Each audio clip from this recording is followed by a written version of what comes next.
In this video, I'm about to show you how to use an Immersive Translate browser extensions effectively. First, open Google Chrome on your PC.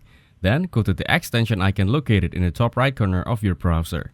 Next, click on Manage Extension to open the extension setting. In the left sidebar, select Chrome Web Store. Now, use the search bar in the Web Store to find Immersive Translate. When you find it, click on Add to Chrome. A prompt will appear. Select an extension to begin installing. Once the installing is completed, you'll see a confirmation. Pin the extension by clicking on the extension icon again and selecting Pin next to Immersive Translate for easy access. Now, open the extensions by clicking on its icon. Follow any prompts by clicking Continue to proceed with the initial setup. You'll see options for different languages. Click the extension icon, then select Translate to start translating content on the current web page. After confirming the translation, click Continue to move forward with the setup.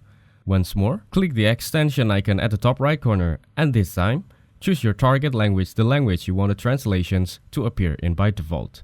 Now you're ready to translate content across web pages. You can also select additional languages if needed for different sites or articles. This setup will help you use Immersive Translate smoothly and translate web pages to fit your language preference.